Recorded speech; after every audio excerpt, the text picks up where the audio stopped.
So I would love to hear a synopsis, if you will, of what you feel like we're doing here.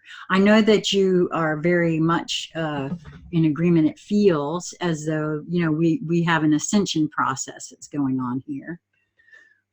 But so tell me, what is it exactly, if you don't mind, if you can. I know you've got a lot of videos, and I invite everyone to, and I will put links to all you know, your channels, so that folks can go and take a look. But I would love to hear. I'm so open, and that's one of the things I tell everyone. I think the first thing a person has to do in this awakening is be open to hearing all, because we've got so much. It's like limitless of what is, and all of us bring things to the table. So absolutely. Yeah. Yeah, we all have a little slice of the ascensional puzzle. And as far as Flat Earth goes, Flat Earth is probably the least important part of my message. I do not use Flat Earth to combat other models. I have never used Flat Earth to focus solely on the physical measurements of a specific model. Flat Earth, for me, has realized a truth about the center, because we have the heart, which is at the center of our microcosmic electromagnetic fields. So this is what emanates the aura. It is a projection from the heart.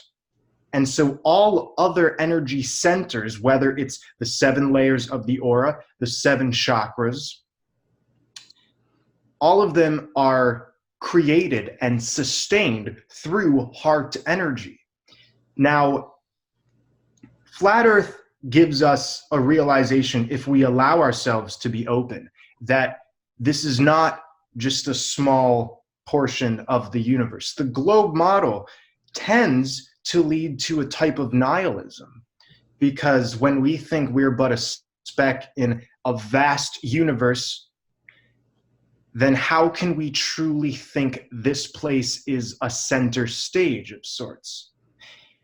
And this is rhetoric that is given to us by a lot of the scientists. They tell us that we're this small, right? We've seen all of those photos of you are here, and it's like a dot, and you see the huge expanse of the Milky Way.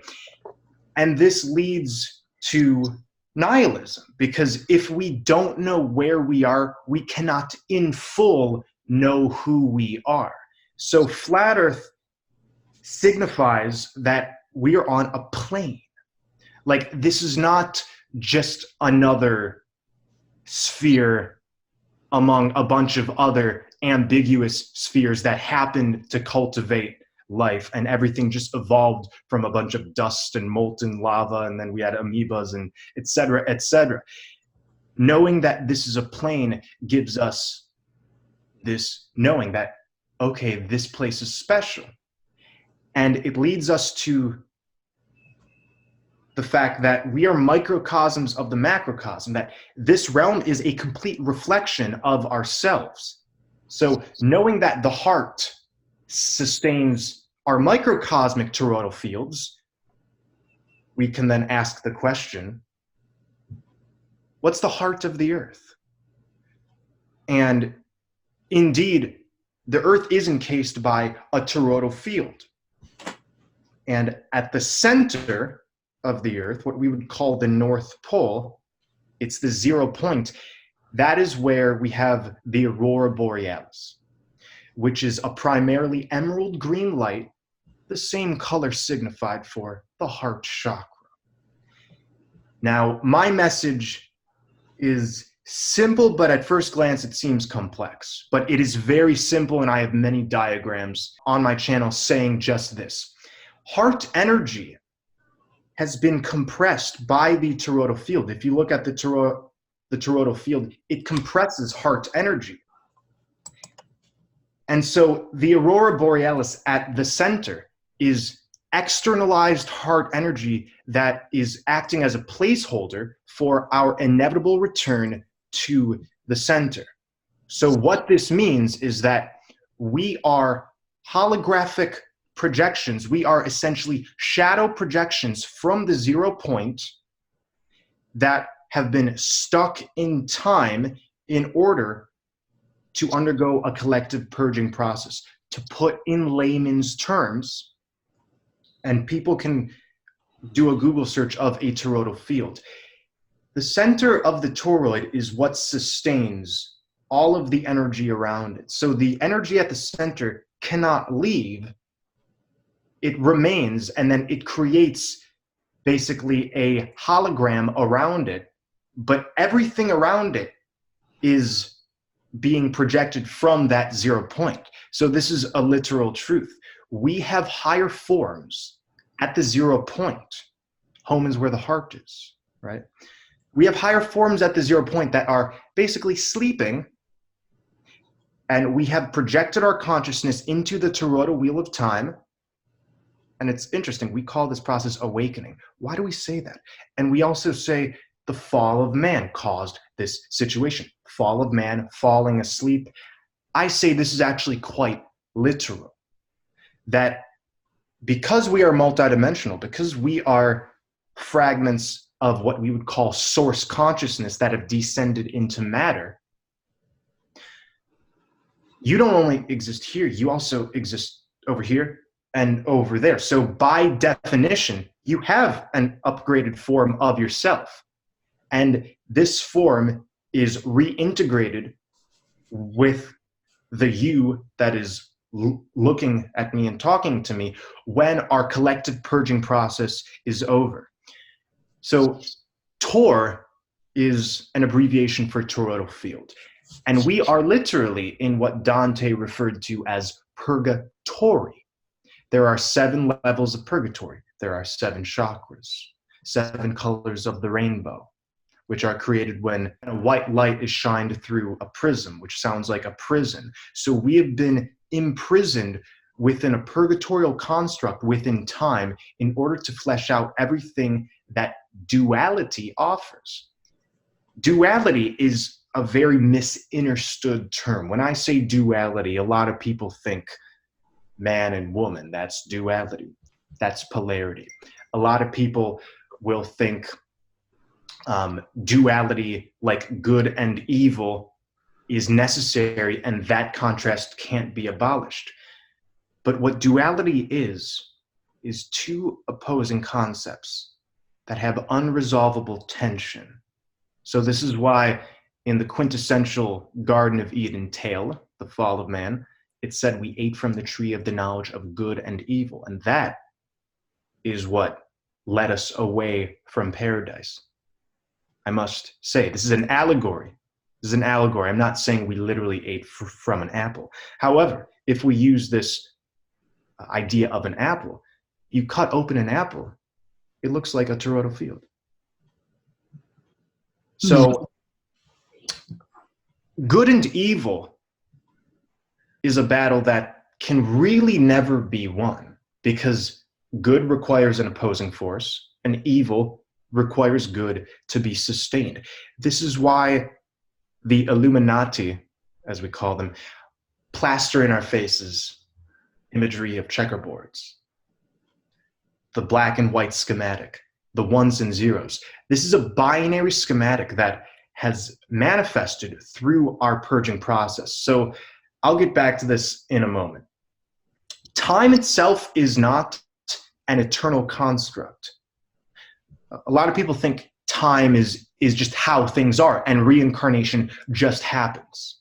But reincarnation is a giant purging process, because the only reason we would ever die is because we have things to kill within ourselves.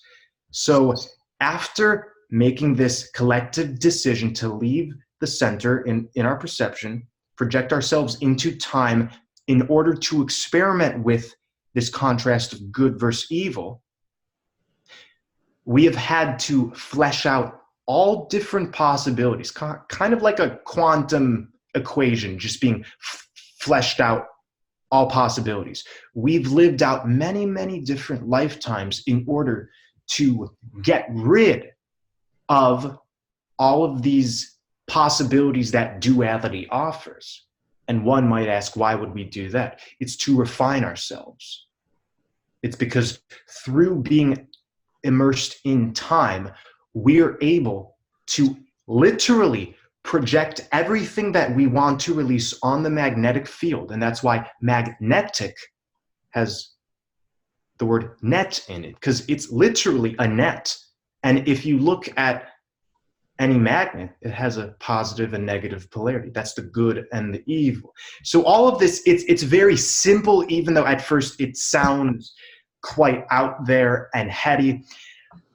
I feel quite distinct from much of the ascensional talk, which looks at this process of ascension as going from a puny human and achieving godhood, right? It's that we're being granted some sort of energy, or there's some shift that's able to be assimilated so we can finally go from little worthless humans to a light body or something like that. I say it's actually the opposite. It's the complete opposite. We are already the very eternal forms that we are trying to inhabit. And this is an automatic process because time, it spins you round and round and round until you're in the Garden of Eden. And this is why on Mount Purgatorio, as detailed by Dante, the inhabitants spin round and round, carrying boulders. There's lots of dramatization. It's not literal, but we spin on time until you reach the top. And the top is actually the center, because when you look at Mount Purgatorio from a bird's eye view, like you were saying at the beginning, there's concentric rings, and at the center you have the earthly paradise. So everything manifested here, as far as evil, scarcity, fear, everything we hate and find confusing about culture, politics, art, gender relations, family ties, economic crises, so-called satanic groups behind the scenes, all of these things are actually temporary. They are actually good for us to observe. And this is not a superficial statement. Like, I'm not saying this because I'm trying to just be light about this construct. I'm saying literally after we have felt turmoil within us, which is created through the tension duality offers, it has nowhere else to go but the outside. That's where we get the as within, so without principle. It not only means that our personal realities are shaped through our intention and everything that we are, our frequencies, but it also means our collective external environment. It catches all of these manifestations and reflects them back to us as binary consciousness, as the unawakened masses, who aren't going to wake up because there are a specific number of game players here. It manifests as a control system that I call the energy extraction matrix, evil, horrible things in our reality. Now, when I say this, most might conjure up the idea that makes sense in some regard, but you're saying every time I have felt a bit of turmoil in this life or in another life, it's reflected in the external. How does that make sense? Well, linear time is a farce. So if we attach ourselves to linear time, that can confuse us. So I'm saying, yeah, if today you or I experience a dualistic emotion and feel it in full, because feeling it is getting rid of it. If it's remaining suppressed, it's not. No, I feel you on that, yeah. Yeah. So every time we have felt something, even if it's today, it ends up reflecting back in some way, culture, politics, etc. But just because it appears that the moment, the cause, and the effect are separate, it's not separate. So to sum up my message, we have been waiting for the activation of our hearts. Home is where the heart is. This is the Emerald City, as spoken of in The Wizard of Oz. This is Moana's emerald. For those who have seen Disney's Moana, there are so many movies that have come out explaining this emerald light. Once collectively we are done with this purging process, and it's almost over. There's no ifs or buts. Once we're done, the heart energy is released from its compression at the center. It fills up this realm, the net of magnetics dissolves, and then we return back our projected consciousness back into our eternal forms at the center, unharmed, unscathed. Well, you see, that this is, I had a feeling that's why I was sort of drawn to your message, because very similarly, I'm feeling energetics very much the same. Hence why I shut my camera off and shared this is my Facebook picture right now. It is truly what I feel is the singularity of the being that I am. And each one of these little strands of energy, I am beginning to recognize as different aspects of that which I chose to bring with me into this dream of sorts that we have going on here, this illusion that seems very real in this linear realm. Okay, the realm that I feel like I'm playing in at the moment. And it feels very real. There's very physical feelings that go along with this vessel. And I, like you, have felt a bit differently in regards to the ascension thing. For a long time, I thought ascension was, you learn your lessons in this body, and then you get in the next one and you're a little bit higher, and then you go, I thought that's what we were doing. But I've really felt differently about that since I've had several experiences of my own where I can feel and communicate with other aspects of me that have been and still are in some cases busy in other realms doing other things. And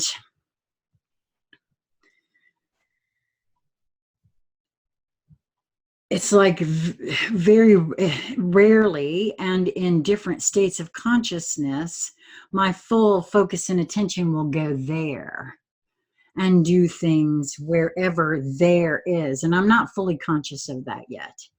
But what I have come to in my current state of thinking and being is that very much what you were speaking on in regards to the heart. Again, for me, with this graphic for myself, I feel, and I swear I think it was Nassim Haramein that hypothesizes that between the two chambers of the physical heart is a black hole.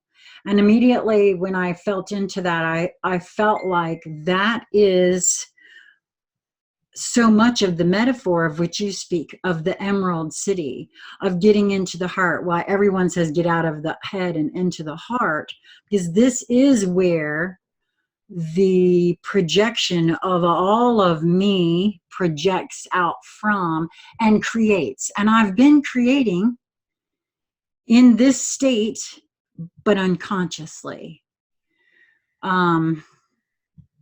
So I feel like, and this is part of this remembering process, all of what you speak of, these are all codes, and as it's like awakens something within specifically to it. And as each one of us get in here and start having these memories of our own in this process, I have viewed this actually as brilliant from a different direction, to being the all one and everything at once, and figuring out how to filter down into a singularity so small that we actually effing forgot who we were. Oh, we are completely lucid right now in this dream. And that's how you know we are on our way out. This only happens when we are on the brink of transformation. And like you said, we've been transforming through transmuting. So there's many who proclaim, I'm a light worker. I'm not just a light worker, I'm also a dark worker. In fact, my greatest smaller ascensions have been caused through diving into the deepest, darkest parts of myself so I could experience them in full. And shadow work is not something that happens only because one consciously determines it. We've been performing shadow work this whole time, even before we knew about a spiritual awakening. All of our experiences that felt uncomfortable, that we were dissatisfied with, that was shadow work. Because as the Jungian rule states, if a man or woman remains undivided in his or herself, meaning is not fully conscious of the many layers that are within, then it has no other option but to manifest outside of you as an external drama.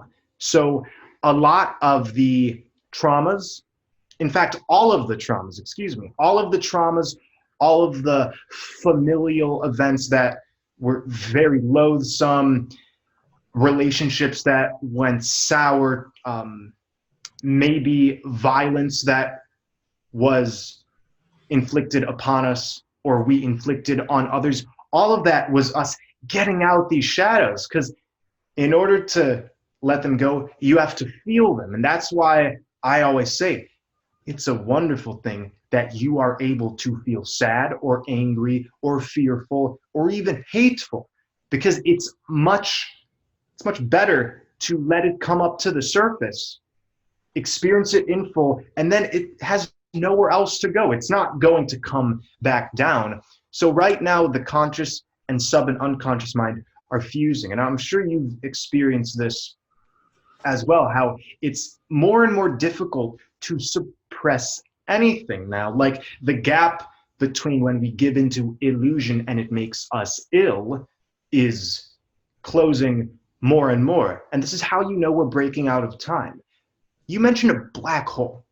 I have a few videos talking about black holes, and the model of black holes is revealing to us a lot, because at the center, you have this astral jet that is always in the artistic depictions. This is like the aurora borealis at the center.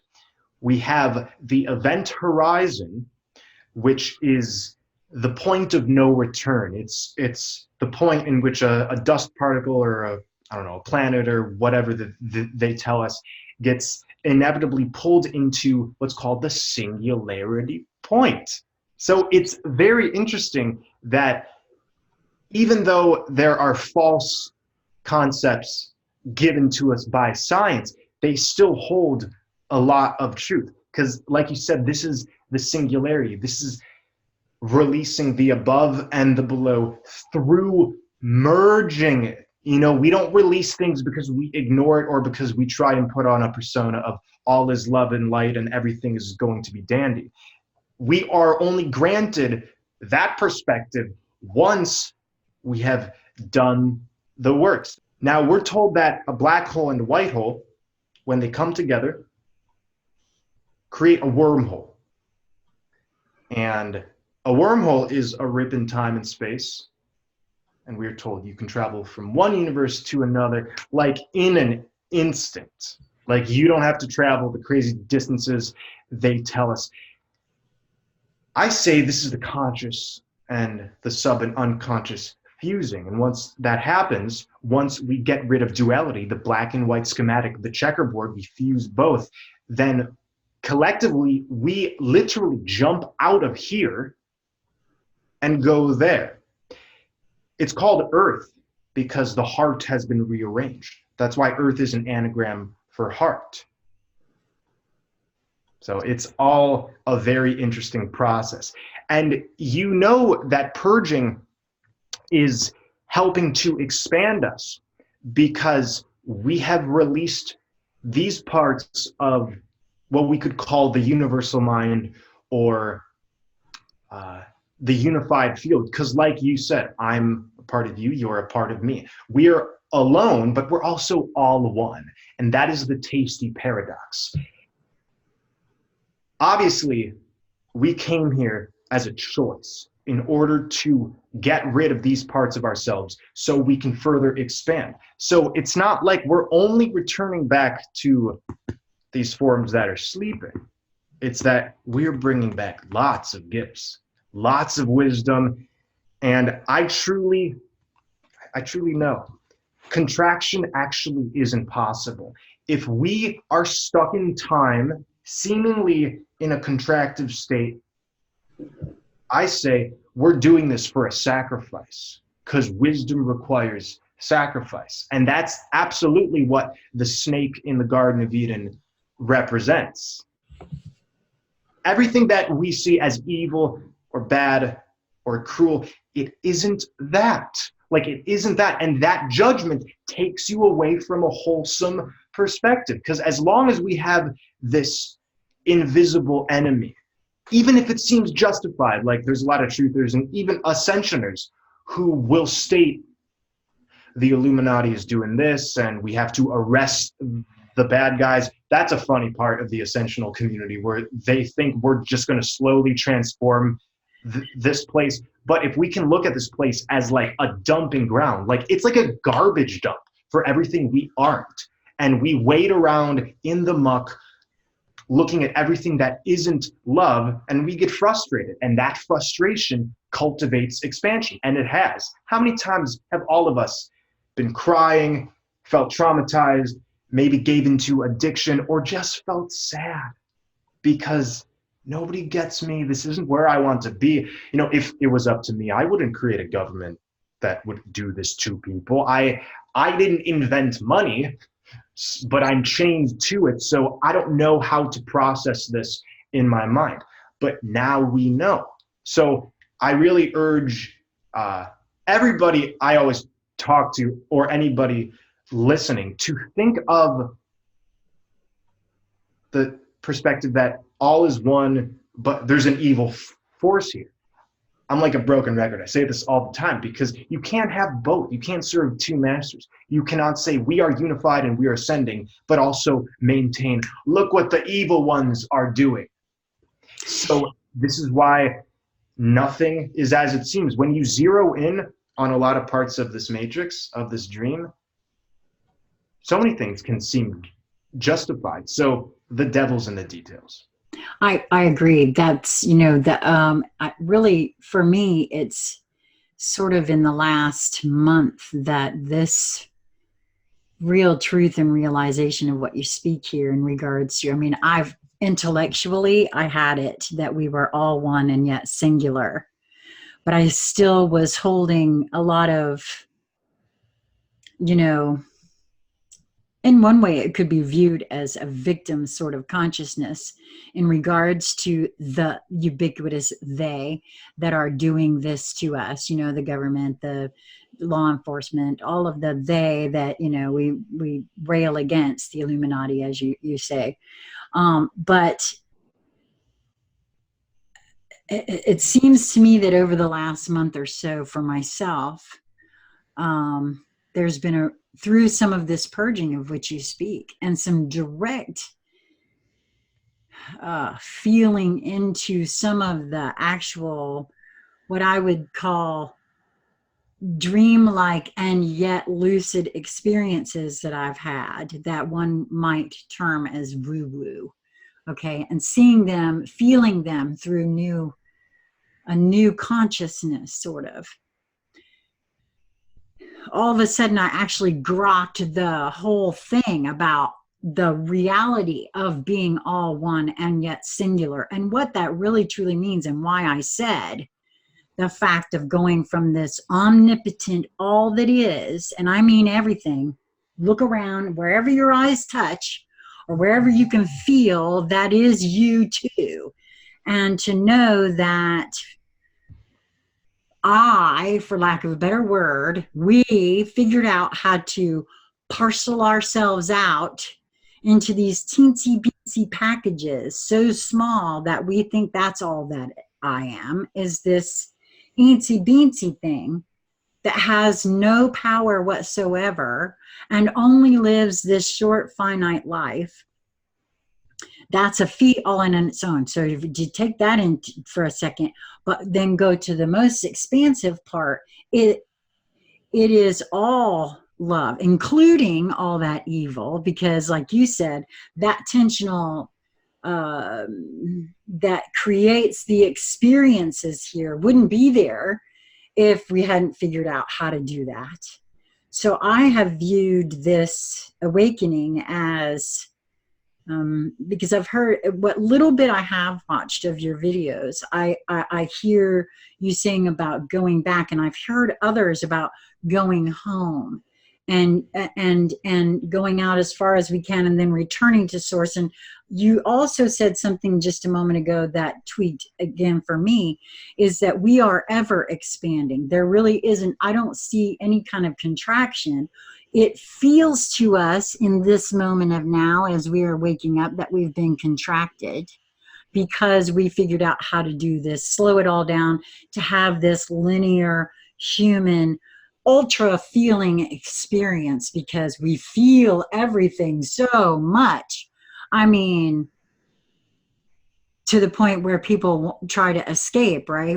But that's the whole point of it. I feel we've slowed it down to the point that we could feel these different experiences, right? And so I think it's a becoming something altogether different and new that is on the horizon, but coming through, like you said, that purging of everything and realizing that we are all of that and more. I've said all of that in a bag of chips because we really kind of are. Has been a very interesting thing, because, you know, when any one of us think of any word, doesn't matter what the word is, that word means specifically something to me. And especially when folks talk about love and evil and these sorts of words, they can only feel what they have experienced. There's a definition, but then there's the experience of that definition while in this linear physical form that colors how one feels about these words. I really see that heart chakra, that black hole, as what projects this illusion around me. And I've been co-creating, admittedly, with everyone else, because that was the whole idea, but in an unconscious fashion. Now I'm ready to play in a conscious fashion and see what we can do. I feel like this whole new earth thing that everyone talks about, that everyone's feeling, but we're not quite sure. It's like coalescing on the outsides. I'm feeling like that's a playground I want to play in for a while. Consciously co-creating the fun value exchanges of my singularity, of your singularity, and what that might feel like for a hot second, because I think that would be fun, you know. So we're in the matrix. What does that mean? Like, what does that really mean?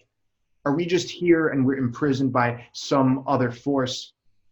Well, if everything operates off of consent, which it does, then this means, okay, I'm here because I decided to. And we look at the stars above. They circle round and round on the firmament, impressing personality, events, and certain timelines on this realm. That's what astrology is. So if astrology is basically controlling a lot of the happenings here, what does that mean? What does that say about time? Spins round and round. The firmament spins round and round. The sun and the moon spin round and round. It's because everything here has been an orchestration for our benefit that we cannot screw up. You can't get lost in a purging process. And that's a very cohesive, coherent realization, rather than the narrative that ascension happens if you make sure you do. There's been a lot of talk of a splitting of timelines, like, oh, the chosen ones will go on this timeline. Those who haven't caught that energy wave before 2020 or something, they're gonna remain in the old earth. And that's just not possible, because only the players are getting out of here. Everyone else, as real as they may seem, really good graphics here, I will give ourselves that. Everyone else is soulless consciousness. The answer to why aren't people around me waking up is simple. It's that they don't have the capacity to wake up. We're not waking up simply because we found each other's videos online, or we read a book by Deepak Chopra or something. It's because we are truth and we are love. We just forgot. And love, as you were describing, is commonly misunderstood. Love is not always, not simply this exuberant expression, like, I love you so much. Yes, love and like to all. Love can actually be pretty neutral. That's what love actually is. It's neutrality. Neutrality is not this or that, and it's actually through that singularity point, which is void of judgment and thus of damnation, that we can operate in full manifestation. So you mentioned here we've been manifesting, but it's been unconscious, because this construct has been a place so far of severed manifestation. And after going through the various levels of our shadows, reclaiming a little piece of ourselves, maybe every few months, maybe every year, maybe it feels like we move backwards, but we're actually just diving into more shadow work. And then finally you get to where we are now, and we're ready for this new experience where we can say, yeah, my imagination has nothing in it anymore but wanting to manifest harmony, beautiful art of the heart. You know, do you hear the art of the heart? I do. So this new earth, I say it's really the original earth. It's really the original existence, but nothing ever remains static. This is one of the hermetic laws of motion. I'm Hermes. And when we're talking about a green screen, we're actually talking about what's happening here. We have the emerald green heart, and a green screen is a green device that you project a holographic image or video on, like in movies or what have you. And this is actually what's happened here. We have been projecting duality onto the heart. And because heart energy can never be abolished, like the heart is always powering all of our happenings, whether or not we realize it. So because the heart can't be ignored, it can simply be put on hold in the background of our perception. That means we've just been projecting a whole bunch of nonsense in order to flesh it out, and then turn off the projector of the green screen and get back to the heart. And green screen in gematria, it gives us a value of 360, because we're going 360 degrees, the same value as the Garden of Eden. Now there's this idea that the astrological ages are linear and that they merge into each other. The age of Pisces is ending very soon, and we are going to catapult into the age of Aquarius. But does this mean we're going to have this period where it's kind of both? Well, we are feeling a transition now, but I find myself quite distinct in saying the age of Pisces ends one fell swoop, like that. And here's why. It's different than other ages, because the age of Pisces is the age of duality. Pisces sometimes is characterized by two fish with their tails tied together, or their bodies tied together, swimming in opposite directions. This is the tension that can't be resolved, because there's never a coming together. You know, the left and the right of the political sphere, they don't really want to resolve things. In any argument where you are labeling one as good and myself as the tyrannical force or vice versa. It's a game that's being played that only has a loser and a winner. And it's always going to be an imbalanced kind of result. So because everything here is binary consciousness, that's just running on autopilot. Like, you walk into any public sphere, soulless beings. It's not a judgment, and I do not use this concept in order to attack, but it makes sense. How can people act in a very mechanistic way? Especially when there's all of this ascensional energy pouring in from our hearts. What's the deal? Why aren't others feeling it? It's because they're binary. It's the same thing with culture. So all of this, because it's binary, has to turn off in one fell swoop. Because a robot can only be turned on or off. To turn off a robot, I don't know, whether it's one of those full-size androids or your toaster oven, you unplug it, you press off, you press stop, and then it stops. Because this is a purging process, we are primed in order to cancel out all external narratives. It's all about what your intuition says.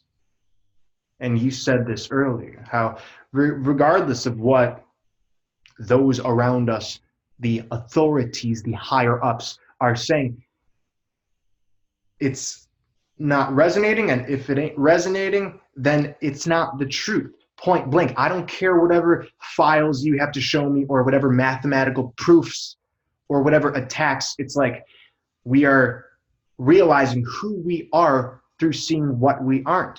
And we're not always given such overt signs. Like, I assumed years ago that at some point we would receive some literal signs in the sky or manifest right in front of us. I've had many mystical experiences which were that obvious, but overall, most of us don't receive like a shining god or goddess appear in our bedroom and say, "Hello there, you are ascending very soon. Good job. This is who you are in full, and here is your immortal name." Because we don't get these gifts, the only gifts we receive are those which we give ourselves. This is why I find it quite foolish when some of the ascensional community are talking about upper beings being the ones who are funneling energy in here, or that I'm channeling this god or goddess, and therefore, like, I as a puny human should align with this message. Nobody takes credit for my ascension. Nobody. And the paradox in this, as you spoke of earlier, is that when you have gone through a specific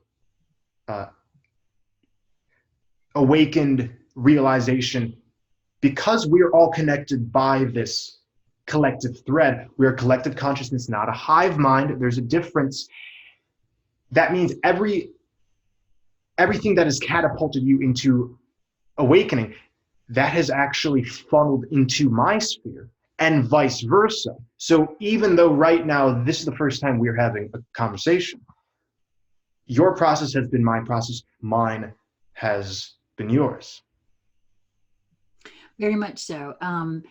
I feel that's why, I guess, like I said, I was very attracted to what you're speaking on. And because I have said many times, the process to ascension is a very DIY process. You spoke to that in regards to something that resonates and something that doesn't.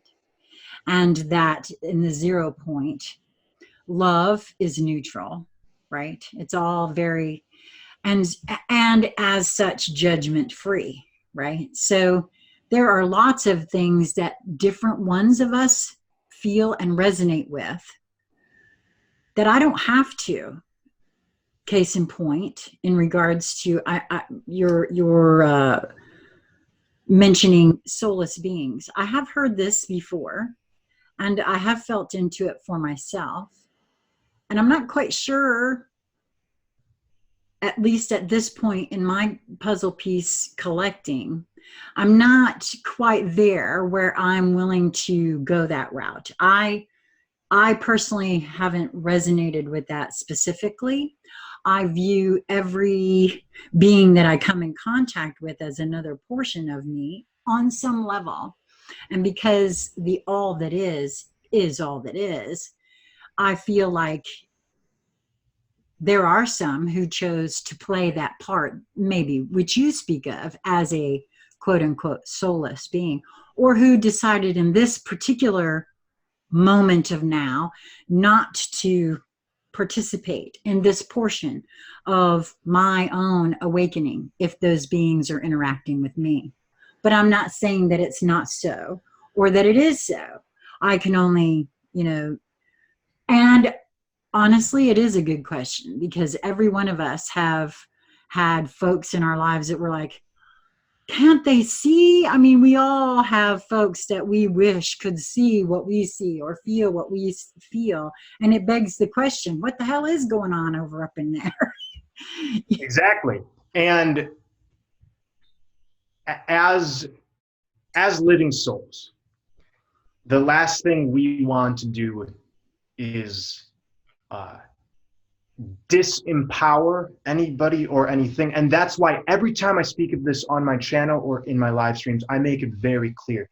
We do not use this to accuse. This distinction between temporary consciousness and eternal consciousness is only used so we can disconnect from mainstream narratives and algorithms.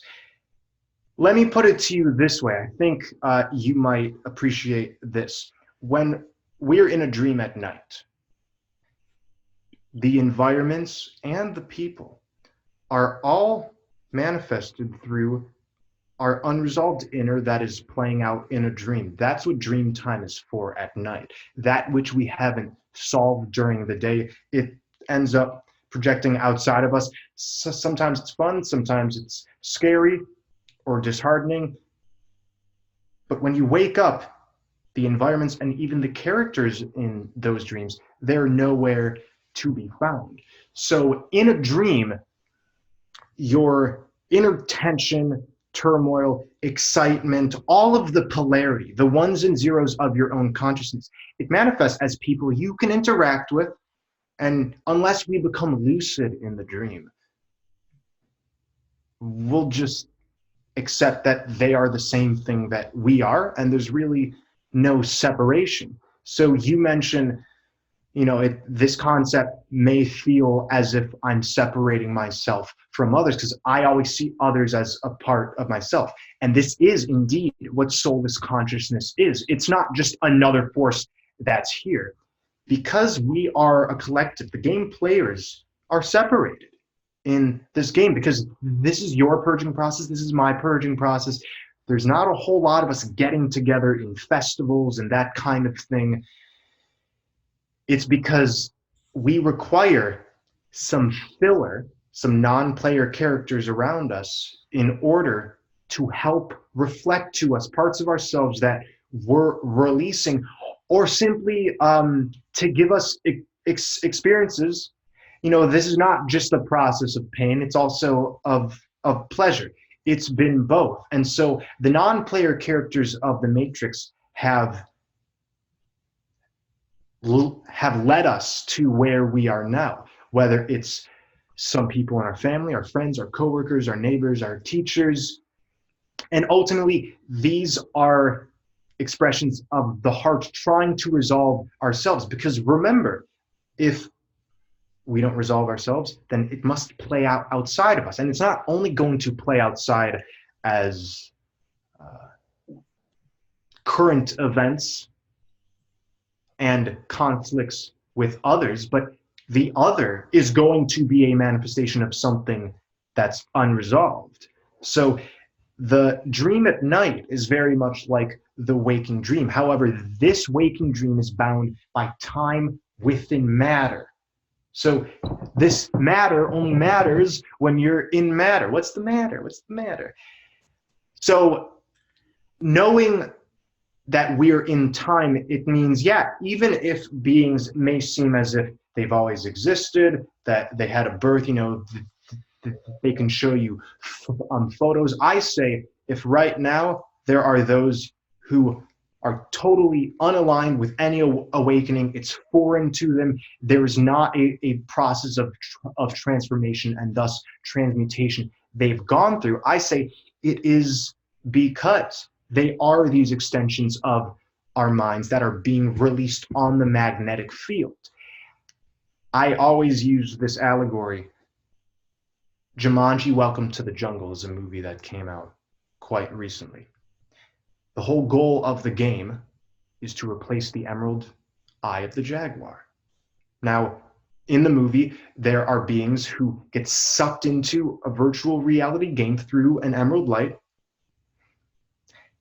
and they inhabit avatars. And all around them are non-player characters. And there's actually a scene in the movie where they realize, oh, wait, these people only have their programmed series of responses and emotions, and they cannot break out of it. And even though, yeah, they are humans just like I am, it's realized they're a part of the game, and they dissolve as soon as the emerald eye of the jaguar is replaced. So once again, this distinction has seemed very dualistic. It's actually one of the main questions I get. It's like, how can you brand others as soulless beings? Well, it's not our job. It's not our job to say, oh, you're soulless, blah, blah, blah. But through observation, we realize, oh, AI consciousness is set to an algorithm, just like any robot. A robot these days, like the high-tech robots Silicon Valley is building, they can be slightly self-learning. They can assimilate new information, but it's always tied to the programmed set of algorithms. So when we're experiencing those in our lives who can't break free from narratives, beliefs, which has lie in it, belief, we don't believe, we feel, we intuitively know, then the only logical conclusion is they are not of what I am. If I'm feeling this process and yet Joe Schmo down the street, he's still worried about what his wife is cooking, and he's in bondage to the system without any feeling that one must go through divine reclamation, I say they are not of what we are, and for all intents and purposes, they are just the projections of this dream. All shall dissolve with time. Well, you bring an interesting point, because as you were speaking there, I'm give to recall other beings who have come and gone in my life, and how they have seemed to, in effect, cease to exist.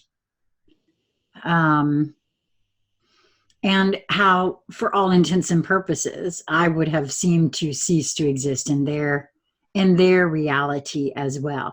Hence my sharing with you earlier how I feel that I project my own reality. And in this moment of now, your reality, my reality is sort of merging as we communicate. I sort of see all of the co-creation very similar in that. And that's the kind of the whole point of the all that is going through this process of becoming singular, to have the fun of feeling what it's like to be in this pinpoint observation point that doesn't include all the other, because that's what I feel like. I had an experience. I didn't know what to call it for a very long time.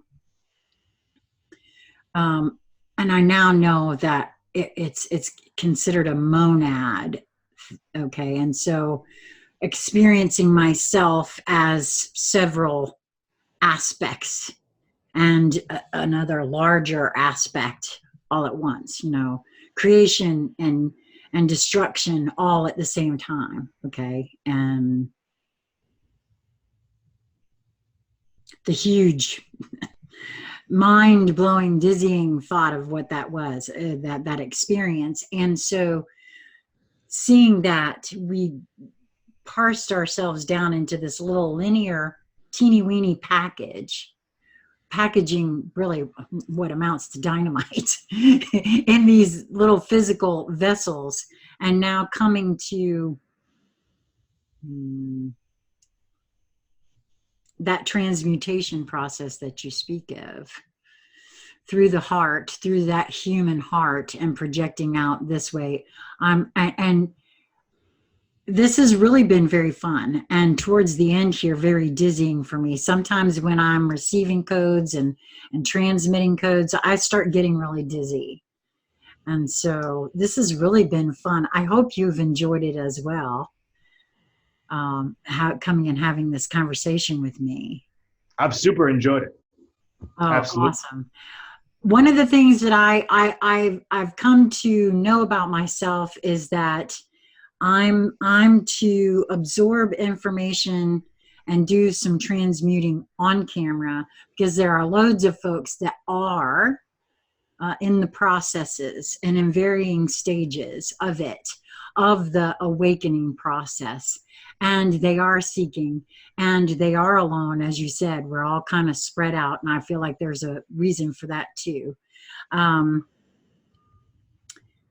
being an older gal, he really doesn't care what anybody thinks of them, because, well, my history is I used to be 490 pounds. So I've had folks looking at me my entire life. So I'm okay with, pointing fingers and saying, "Oh, she's weird," kind of thing. So exploring what others might call woo-woo, when folks first start looking into this, the metaphysical sides of life, it explains so much of what we see and we feel. And I'm really very appreciative of your being open to come and share your view and your knowledge, actually. And I will hope that you'll send me some links to everything that you have, if you have anything other than, because I like I said, I just found your smaller channel, the Devin Maggi channel first, and then I happened to see some of the links in your Show More section there, and found the Flat Earth Paradise, where you have a lot more really in-depth information for folks to consider. And I happen to agree with you. Years ago, when the flat earth, conspiracy theory started, I kind of felt into both sides of that, and felt like, well, I feel like it's all possible to be all at once anyway, because of how I feel about multidimensionality. So I could never choose a side. I know everybody, there's more of that division thing that everyone tries to do. Oh, it's either this way or it's that way. It can't be both. And I think it can be all of those and more. So I love what you've done there. And I think there's huge puzzle pieces, because I see almost everything as metaphor for what we're doing. The as within, so without. It's all, it's all this, man. It is all this. It's all about the internal process. Like I always say, take what resonates, leave the rest, because we're not here to preach dogma, and we're not here to coax anybody into any camp. No, I agree. And thank you for that, because so much of the new age or ascension community feels like there's these certain steps we have to go through. And I've never really ascribed to that. I didn't cotton to that when I was, being raised in the religious portion of my life. And I actually, you speak a bit of, I think you did, or someone else, that it's so synchronistic when things start happening. The moment I found you, another friend of mine who is also a viewer, who did not know that I've contacted you and that I had this scheduled today, just last night sent me another person's work in regards to this, the flat earth and syncretism, really. And that's really kind of, I think, what my puzzle piece collecting has been. And that's why I love that analogy. We each have these puzzle pieces that resonate with us, that we pick up and say, oh, okay, wait a minute. That resonates with me. I'm not quite sure where to stick that puzzle piece yet. It doesn't necessarily fit in here for me, but I'm not ready to throw that out. So you put that over here to the side as other puzzle pieces come, and you kind of feel into that for a little while. And I mean, there is no throwing the baby out with the bathwater anymore. It's not this or that. It can be this and that. That's the way I feel about all of this now. So I encourage everyone to be open to hearing new things, because this idea begets that idea and leads to that idea over there. And all of them may be exactly the puzzle pieces that I needed to I don't know, take that next step in my transmutation and my shadow work, my inner work, my becoming whatever it is that I'm moving towards. And I definitely feel that that's what, for me, is happening. Boom. Yeah, it's inevitable. There's no way to screw up this process. And it's a beautiful thing. So thank you so much for having me. Well, I hope you'll come back and visit with me again, because this has really been a lot of fun, Devin. I agree. Okay, awesome. Okay, you stay right there. I want to tell everyone there will be links to Devin's work in the Show More section of this video, so please be sure and check that out. I have to say, this young man's really good at what he does. I really enjoyed your Sophia and Lilith videos. I was just watching those this morning, and I'll put a link there as well, and to that. And so be sure to go over and subscribe to Devin. And if you haven't already subscribed here at Conscious Conversation Central, please do so. And you can hit that notification bell to be notified. So thanks for watching. Keep up the great work.